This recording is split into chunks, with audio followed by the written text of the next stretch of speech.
ধনিয়া পাতা একটু আজকে ভিন্নভাবে রান্না করলাম। সাধারণত আমরা ধনিয়া পাতা যেভাবে খেয়ে থাকি তার থেকে একটু ভিন্নভাবে আজকে রান্না করেছি। আসসালামু আলাইকুম, বিথি রান্নাবাড়িতে আপনাদের সবাইকে স্বাগতম। আমি এখানে বেশ কিছুটা ধনিয়া পাতা নিয়ে নিয়েছি। বাজারে এখন ধনিয়া পাতার খুবই সস্তায় পাওয়া যায়।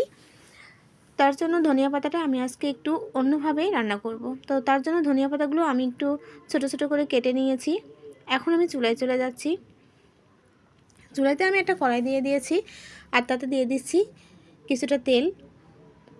তেলটা গরম হয়ে আসলে এর মধ্যে আমি অ্যাড করে দেব সামান্য জিরা আর সর্ষে।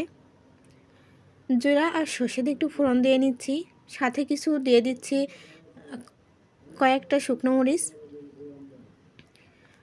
ফোড়নটা দিয়ে আমি হালকা একটু নেড়ে চেড়ে নিয়েছি। এই পর্যায়ে আমি এখানে অ্যাড করে দিচ্ছি রসুন কুচি। রসুনটা আমি আগে দিয়েছি, তারপরে দিয়ে দিচ্ছি কাঁচা ঝাল। রসুন আর কাঁচা ঝালটা আমি আগে থেকে একটু ভালো করে ভেজে নিচ্ছি। যেহেতু ধনিয়া পাতাটা খুব অল্প সময়ে রান্না করা হয়ে যায় আর বেশি বেশি সময় এটা রান্না করতেও হয় না, তাহলে ঘ্রাণটা চলে যায়, তার টেস্টটাও নষ্ট হয়ে যায়। আর এর সাথে আমি অ্যাড করে দিচ্ছি পেঁয়াজ কুচি। পেঁয়াজটাও আমি আবারও সামান্য করে নেড়ে নেব এই কাঁচামরিচ আর রসুনের সঙ্গে একটু ভাজা ভাজা করে নেব। তো পেঁয়াজটা একটু ভাজা ভাজা করে নেওয়া হয়ে গেলে এই পর্যায়ে আমি একটু লবণ অ্যাড করে দিচ্ছি আর তার সঙ্গে আমি আরও অ্যাড করে দিচ্ছি সামান্য হলুদ গুঁড়ো।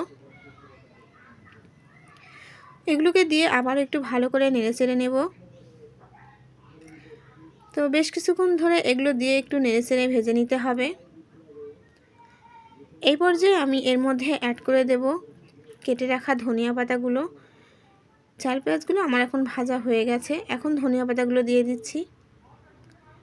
তো সমস্ত ধনিয়া পাতাগুলো আমি একে একে দিয়ে দিচ্ছি। ধনিয়া পাতাগুলো দিয়ে আমি এর সঙ্গে ভালো করে মিশিয়ে নিচ্ছি। খুব সুন্দর করে মিশিয়ে নিতে হবে। এই পর্যায়ে সামান্য কিছুক্ষণের জন্য ঢেকে দিচ্ছি।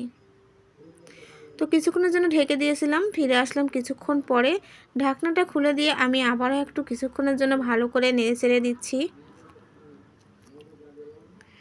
তো এইভাবে বেশ কিছুক্ষণ ধরে নেড়ে নিতে হবে ধনিয়া পাতাটা। এই পর্যায়ে দিয়ে দিচ্ছি স্বাদ মতো একটু লবণ। লবণটা আমি এর আগেও ব্যবহার করেছি, একটু কম হয়েছিল। আর কিছুটা শুকনো মরিচ দিয়ে দিচ্ছি, এতে খেতেও বেশটা ভালো লাগবে। আবারও কিছুক্ষণের জন্য নেড়ে চেড়ে ঢেকে দিয়েছি। কিছুক্ষণ পর আবারও ফিরে আসলাম। ধনিয়া পাতাটা কিন্তু আমার প্রায় হওয়ার পথে, ভাজিটা হয়ে গেছে। ধনিয়া পাতাটা আমার হয়ে গেছে আর আমি এখন ধনিয়া পাতাটা নামিয়ে নেব। ভালো লাগলে অবশ্যই লাইক করবেন, শেয়ার করে দেবেন। আল্লাহ হাফেজ।